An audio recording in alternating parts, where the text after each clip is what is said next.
स्वागत है आपका छत्तीसगढ़ कौशल्या भूमि में। मैं हूं आपके साथ जोही सिंह और बढ़ते हैं खबरों की ओर। खबर धमतरी से है, जहां पीएम मोदी के 23 अप्रैल को शक्ति जेठा आगमन की तैयारी जोर शोर से की जा रही है।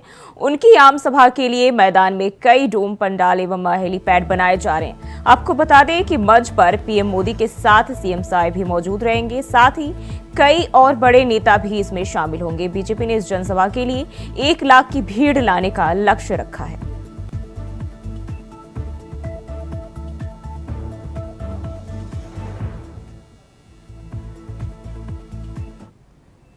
तीन डोम का निर्माण किया गया है और उसके हिसाब से यहाँ पर जो पब्लिक आने वाली है उनकी सुविधा को देखते हुए अपन पेयजल की व्यवस्था और पार्किंग नज़दीक सुलभ हो, ऐसी व्यवस्था यहाँ निर्माण किया गया है। लगभग 4 जगह पार्किंग किया गया है और पार्किंग से बहुत नज़दीक में ये पंडाल का निर्माण है। गर्मी को लेकर के अपन पूरे डोम के अंदर अलग अलग जगहों पे एक कैंपस पे पेयजल की व्यवस्था अपन ने अलग से रखा गया है और साथ ही साथ कूलर की व्यवस्था।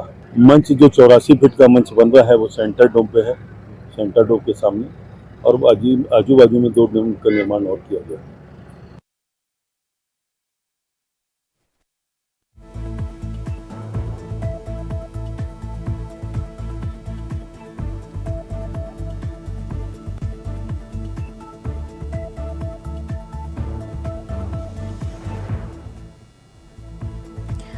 तो पीएम मोदी के दौरे की तैयारी जो है वो तेज है और छत्तीसगढ़ दौरे पर आएंगे।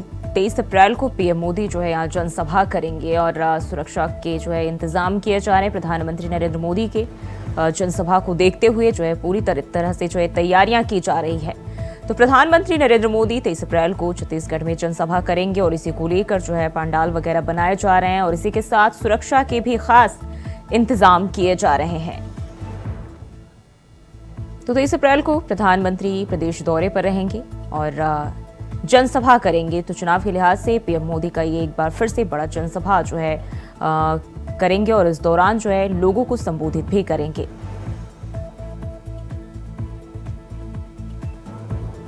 तो प्रधानमंत्री के आगमन की तैयारियां जोरों शोरों से चल रही है और इस दौरान सुरक्षा के लिहाज से भी खास इंतजाम और तैयारियां की जा रही है, क्योंकि 23 अप्रैल को प्रधानमंत्री नरेंद्र मोदी का छत्तीसगढ़ दौरा है और यहां जनसभा करेंगे पीएम मोदी।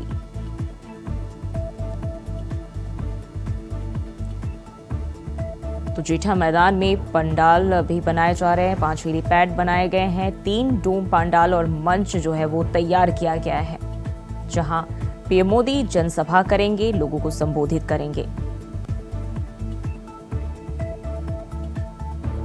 सुरक्षा की बात करें तो इसकी भी खास तैयारियां की जा रही है और 23 अप्रैल को जनसभा होना है और पीएम मोदी जनसभा को संबोधित करेंगे। तो फिलहाल जो है 23 अप्रैल को प्रधानमंत्री नरेंद्र मोदी के आगमन की तैयारियां जोरों शोरों से चल रही है और इसके लिए 3 डोम पंडाल तैयार किए गए हैं, मंच तैयार किया गया है। और इसी खबर पर ज्यादा जानकारी के साथ रायपुर से मनोज शुक्ला हमारे साथ जुड़ गए हैं। मनोज, प्रधानमंत्री नरेंद्र मोदी का दौरा तय माना जा रहा है 23 अप्रैल को, क्या तैयारियां, क्या होगा खास कार्यक्रम? जी जूही, बिल्कुल बता दें कि प्रधानमंत्री नरेंद्र मोदी का दौरा तय माना जा रहा है और साथ ही साथ पीएमओ रायपुर में डेरा डाल चुके हैं, जिसको लेके एफसीजी भी यहाँ पर जाया गया। और एक महत्वपूर्ण बात बता दें कि पहली बार करीब 10 साल में पहली बार रायपुर में रात रुकेंगे प्रधानमंत्री नरेंद्र मोदी। जो राजभवन में उनके रुकने की तैयारी यहाँ पर जोर शोरों पे चल रही है। प्रशासन भी पूरी मुस्तैदी के साथ और ट्रैफिक विभाग भी अपनी एडवाइजरी जारी कर चुका है जिसको लेकर। और आपको बता दें कि प्रधानमंत्री का जो ये दौरा है ये बहुत ही अहम माना जा रहा है और 3 लोकसभा क्षेत्रों में वो 3 जनसभा को संबोधित करेंगे। लाखों की संख्या में भीड़ जुटाने का प्रयास भी लगातार करती आ रही है। 1 हफ्ते से प्रोग्राम ये चल रहा है। ऐसा पर माना जा रहा है कि इस तीनों रैलियों को ऐतिहासिक जनसभा बनाने का प्रयास बीजेपी द्वारा किया जा रहा है। जी, और बात करें तो बताया जा रहा है कि इसके लिए कई डोम पंडाल और हेलीपैड भी बनाए जा रहे हैं। अभी क्या तैयारियां पूरी हो चुकी है और क्या बाकी है? जी जूही आपको बता दें कि पीएमओ से जो अधिकारी है वो और एसपीजी सुरक्षा को लेके है वो यहाँ पर डेरा डाल चुके हैं राजधानी सहित, और जहाँ जहाँ उनको अंबिकापुर में उनको जनसभा करना है और रायगढ़ में जांजगीर चांपा में भी उनको जनसभा करना है। तो ऐसे में पूरा देखा जा रहा प्रशासन अमला भी। और आपको महत्वपूर्ण बात बता दें कि नक्सलवाद एरिया है और अभी नक्सली घटना भी हुई थी, जिसको लेकर प्रशासन भी एकदम मुस्तैदी से किसी भी न हो ऐसा माना जा रहा है कि इसको लेकर प्रशासन पूरी तरह से मुस्तैद दिख रहा है। जी बताया जा रहा है कि इस दौरान पीएम मोदी के साथ साथ सीएम साय मौजूद रहेंगे। इसके अलावा और भी कई बड़े नेताओं के नाम जो है वो सामने आ रहे हैं। कौन कौन से लोग यहाँ मौजूद रहेंगे प्रधानमंत्री नरेंद्र मोदी की जनसभा में? जी जूही आपको बता दें कि अमित शाह जी कल से रायपुर पहुंच चुके हैं और रात में उन्होंने बड़ी बैठक प्रधानमंत्री की जनसभा को लेकर उन्होंने किया, और साथ ही साथ 11 विधानसभा लोकसभा क्षेत्र जो यहाँ छत्तीसगढ़ में है चरण का मतदान हो चुका, बस्तर के बारे में भी, और नक्सल जो नक्सली मारे गए 29 थे उनके बारे में भी हाई लेवल की मीटिंग रात में उन्होंने अपने संगठन के लोगों से, तमाम बड़े बीजेपी के नेता थे वो भी रात में शामिल थे। तो डिनर पे जो है ये सब काफी अच्छे से चर्चा रात में, ऐसा सूत्रों के हवाले से खबर मिली है। और इसको देखते हुए साथ ही साथ प्रधानमंत्री मोदी की यात्रा को भी लेकर अमित शाह जी काफी रात में मंत्रणा हुई है कि कैसे ऐतिहासिक जनसभा को बनाया जाए, इस पर भी रणनीति बनाई गई है। जी खबर ये भी है कि बीजेपी ने इस जनसभा के लिए 1 लाख की भीड़ इकट्ठा करने का लक्ष्य रखा है। क्या कुछ खास होगा, क्योंकि इस बार अगर बात करें तो पहले चरण के जो चुनाव संपन्न किए गए हैं उसमें वोट प्रतिशत कम रही है, तो क्या अब इस बार जो है इसको लेकर भी पीएम मोदी लोगों को जो है उत्साहित करेंगे, प्रोत्साहित करेंगे?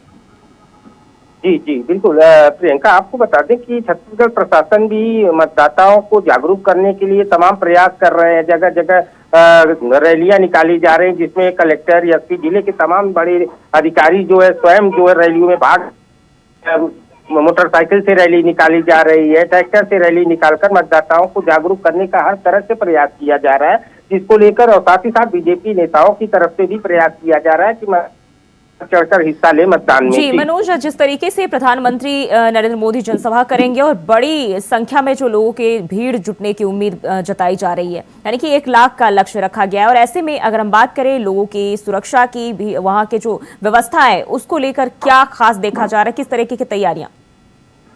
जी जूही आपको बता दें कि निश्चित रूप से छत्तीसगढ़ नक्सल बेल्ट एरिया होता है, जिसको लेकर प्रशासन किसी भी प्रकार का, और प्रधानमंत्री नरेंद्र मोदी की जनसभा होनी है, और साथ ही साथ अमित शाह कल से ही यहाँ पे डेरा डाले हुए हैं जो देश के गृह मंत्री हैं। तो ऐसे में निश्चित रूप से किसी भी प्रकार से प्रशासन चूक होने की दशा में इस प्रकार की, और यहाँ पे मार्क डील भी हो चुकी है प्रशासन द्वारा, तो ऐसा माना जा सकता है कि किसी भी प्रकार की चूक होना संभव नहीं दिख पाएगा।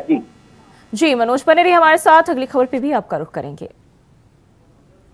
23 अप्रैल को प्रधानमंत्री नरेंद्र मोदी छत्तीसगढ़ दौरे पर रहेंगे, और वहीं बढ़ते हैं आगे। छत्तीसगढ़ में पहले चरण के मतदान के बाद चुनावी गर्मी बढ़ गई है।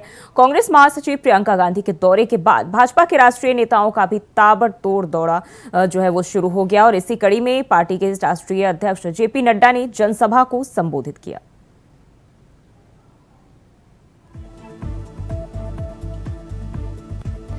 तो बीजेपी के पक्ष में वोट मांगे और चुनाव प्रचार में बीजेपी के भी तमाम जो स्टार प्रचारक हैं वो दौरे कर रहे हैं और अपने प्रत्याशियों के समर्थन में वोट जो है की अपील कर रहे हैं लोगों से।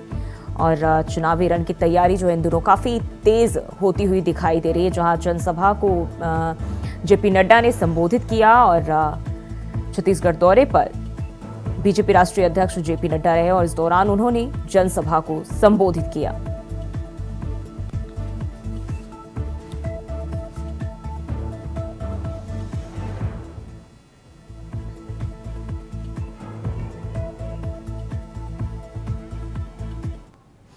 और वहीं बीजेपी राष्ट्रीय अध्यक्ष जेपी नड्डा लाइव है, क्या कुछ कह रहे चलिए आपको सुनाते हैं।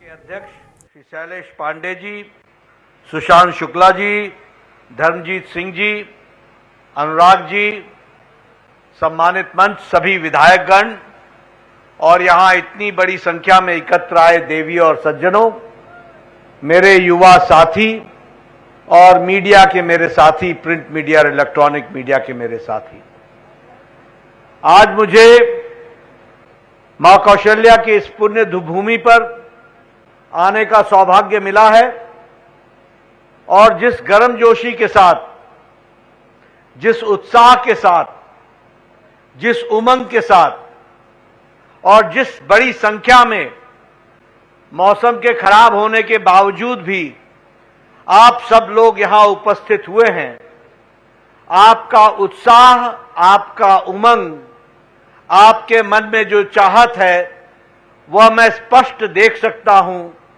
कि आपने तोखम साहू जी को लोकसभा में भेजने का निर्णय बना लिया है। इसके लिए मैं आपको विशेष करके धन्यवाद देता हूं। मैं जब यहां राजनीतिक दृष्टि से आप सबके बीच में चर्चा करने के लिए आया हूं, तो आपको सबसे पहले मैं धन्यवाद भी देना चाहता हूं और दोनों हाथ जोड़ करके आपको धन्यवाद देना चाहता हूं कि आपने पिछले 3 महीने पहले जब मैं यहां आया था और विधानसभा के चुनाव के प्रचार में हम सब लोग यहां उपस्थित हुए थे, तो आपने प्रधानमंत्री मोदी जी की निवेदन को सुना, समझा, हम सबके निवेदन को आपने समझा और आपने बघेल की कुशासित सरकार को उखाड़ फेंका और भारतीय जनता पार्टी की सरकार बनाई। इसके लिए आपका विशेष करके धन्यवाद, क्योंकि आज हम सुशासन के काल में चल रहे हैं। आपने प्रधानमंत्री मोदी जी की बात सुनी, उस पर विश्वास किया, उसको आगे बढ़ाने का प्रयास किया। इसके लिए विशेष करके आपका मैं धन्यवाद देना चाहता हूं। मित्रों, मैं यहां यह भी आपको बताना चाहता हूं कि आपके चुनाव में जो आपका वोट का महत्व है वो बहुत महत्वपूर्ण है। वो बहुत बड़े बड़े काम कराता है और बड़े बड़े फैसले लेने की ताकत रखता है। और ये हमारे पास नहीं है, ये ताकत आपके पास है। आपने 2014 में मोदी जी को चुनाव जिताया, प्रधानमंत्री बनाया। जो देश, भारत देश पिछड़ रहा था, वो 5 साल के अंदर अग्रगणी राज्यों में आकर के खड़ा हो गया। आपने 2019 में अपने ही मत का प्रयोग करते हुए, इस उंगली का प्रयोग करते हुए आपने दोबारा प्रधानमंत्री मोदी जी को प्रधानमंत्री बनाया। आपने चुनाव जिताया। आपके चुनाव जिताने के माध्यम से एक मजबूत, एक स्थिर, एक ताकतवर और जनता के हित में करने वाले काम की सरकार मोदी जी के नेतृत्व में बनी। और फर्क क्या पड़ा? फर्क यह पड़ा कि आप और हम 1951-52 से 4-4 पीढ़ियां बीजेपी और जनसंघ की खप गई। हम नारे लगाते रहे, एक देश में 2 निशान, 2 विधान, 2 प्रधान नहीं चलेंगे। जम्मू कश्मीर में 2 झंडे थे, एक झंडा भारत का और एक झंडा जम्मू कश्मीर का। जम्मू कश्मीर में 2 विधान थे, एक विधान भारत का और एक विधान जब उनकी विधानसभा पारित करे तब जाकर के वो कानून बनता था। और उसी तरीके से उनको एक अधिकार दिया गया था धारा 370 के तहत। हम धारा 370 के खिलाफ लड़ते रहे, लेकिन जब आपने मोदी जी के नेतृत्व में आपकी उंगली ने कमल का बटन दबाया और स्थिर सरकार, मजबूत सरकार दी, तो 6 अगस्त 2019 को प्रधानमंत्री की इच्छा शक्ति ने धारा 370 को धाराशाही कर दिया। ये रास्ता भी हमने देखा।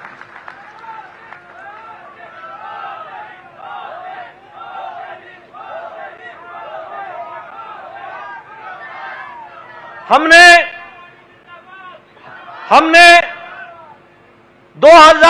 1997-98 में पालमपुर में हमने फैसला लिया था कि हम राम मंदिर बनाने का रास्ता प्रशस्त करेंगे।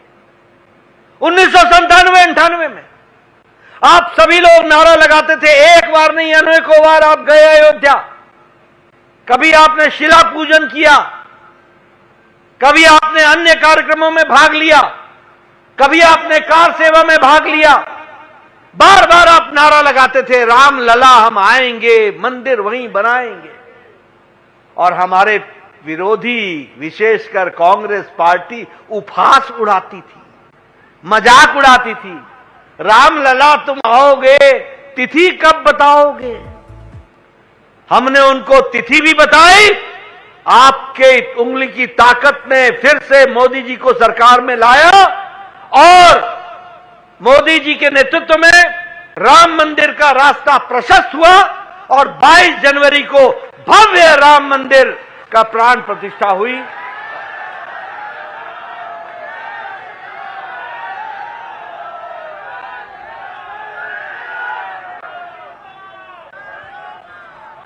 ये मजबूत फैसले लिए गए। आपको मालूम है कि 1947 के बाद, विभाजन के बाद कई लोग बांग्लादेश में, जो उस समय ईस्ट पाकिस्तान था, कई लोग पाकिस्तान में और कई लोग अफगानिस्तान में धार्मिक कारणों से प्रताड़ित होकर, फिर चाहे वो हिंदू हो, सिख हो, ईसाई हो, पारसी हो, ये वहां से निकाले गए थे और उनको यहां पर नागरिकता देने का सवाल था। सभी लोग बोलते थे कि नागरिकता दी जाएगी, पूर्व प्रधानमंत्री मनमोहन सिंह भी बोलते थे, लेकिन नागरिकता देने की हिम्मत नहीं थी। तुष्टीकरण की राजनीति में डूबे हुए थे, माइनॉरिटी की पॉलिटिक्स से दबे हुए थे। ये मोदी जी को आपने ताकत दी और इस ताकत के कारण ये CAA, सिटीजन अमेंडमेंट एक्ट लागू हुआ, कानून बना और जो लोग भारत में आए थे उनको नागरिकता प्रदान करने का काम हुआ। ये स्थिर सरकार, मजबूत सरकार की निशानी है। आपको मालूम है, मोदी जी ने कहा सबका साथ, सबका विकास, सबका विश्वास, सबका प्रयास। हमारी मुस्लिम बहनें 3 तलाक के कारण उनको आजाद जीवन नहीं मिल रहा था। सुप्रीम कोर्ट ने कहा था कि 3 तलाक समाप्त करो। पाकिस्तान में 3 तलाक नहीं है, जो इस्लामिक देश है। बांग्लादेश में 3 तलाक मिलेगी और जो एक्स्ट्रा बिजली पैदा करोगे वह बिजली आपको बेचने का भी अधिकार होगा। यह फर्क आएगा, इसको भी आप ध्यान में रखिए। और इसी तरीके से 3 करोड़ बहनों को मोदी जी ने कहा है कि मैं लखपति दीदी बना के छोड़ूंगा। 3 करोड़ बहनों को। और मोदी की गारंटी पूरी होने की गारंटी है। इसीलिए प्रधानमंत्री किसान सम्मान निधि चलती रहेगी और उसमें हम लोगों ने भी जोड़ा है, छत्तीसगढ़ ने भी जोड़ा है, और धान की कीमत बढ़ाई, वो तो किया ही है। तो इस तरीके से आपने इन सारी बातों को आगे बढ़ाया है। मैं यहां छत्तीसगढ़ के बारे में भी बताऊंगा 3 महीने में क्या फर्क आया है। 3 महीने में धान की खरीदी के आधार पर प्रति एकड़ 19,257 रुपए आपको अनुदान के रूप में दिया गया और 24,75,000 किसानों को 13,320। और हमारे साथ मनोज शुक्ला लगातार बने हुए हैं। मनोज, जिस तरीके से हमने सुना, अभी जेपी नड्डा जो है जनसभा को संबोधित कर रहे थे और इस दौरान जो है बात करें कई सारे मुद्दों को लेकर जो है विपक्ष पर हमला बोला, चाहे वो धारा 370 की बात कर ले, CAA की बात कर ले, 3 तलाक की बात कर ले, राम मंदिर की बात कर ले।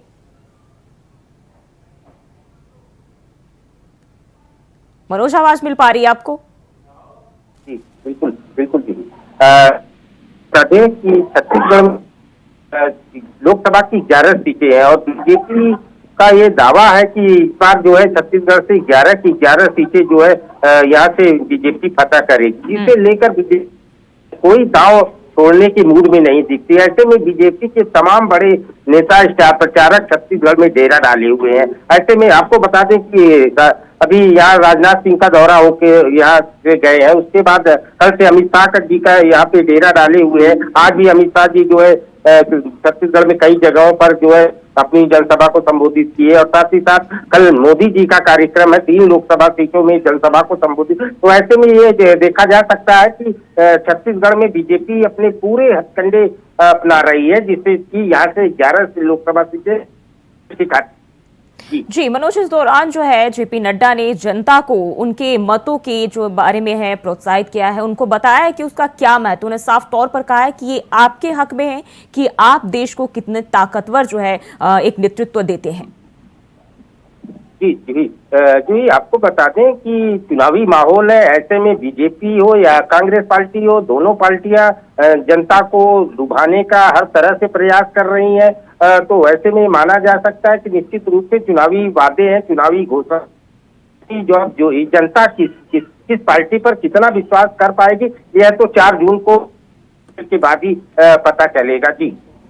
जी, और बात करें तो इस दौरान जो है उन्होंने जनसभा को संबोधित किया है और कई सारे मुद्दों को मनोज उन्होंने जनता के सामने रखा है। बहुत बहुत शुक्रिया आपका तमाम जानकारी के लिए। और वहीं बढ़ते आगे, बस्तर में प्रथम चरण के चुनाव के बाद राजनीतिक पार्टियां अब राज्य की बची 10 सीटों के लिए 26 अप्रैल को दूसरे और 7 मई को तीसरे चरण के मतदान को लेकर तैयारियों में जुटी हुई है। इसी बीच केंद्रीय गृह मंत्री अमित शाह प्रदेश दौरे के लिए रायपुर पहुंचे। रायपुर एयरपोर्ट पर सीएम साय और बीजेपी प्रदेश अध्यक्ष ने अमित शाह का जोरदार स्वागत किया। अमित शाह ने कांकेर में बीजेपी प्रत्याशी भोजराज के लिए चुनावी प्रचार भी किया।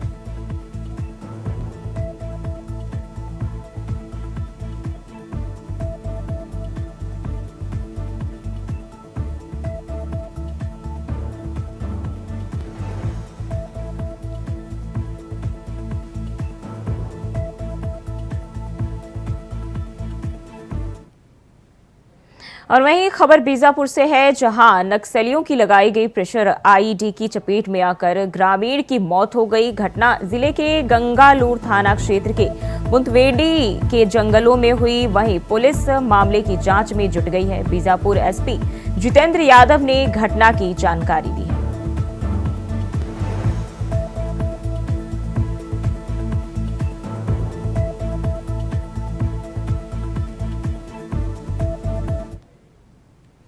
तो आईडी की चपेट में आने से ग्रामीण की मौत हो गई और फिलहाल जो है पुलिस मामले की जांच में जुटी हुई है। और छत्तीसगढ़ कौशल्या भूमि में फिलहाल के लिए बस इतना ही। खबरों के लिए बने रहिए इंडिया वॉइस के साथ।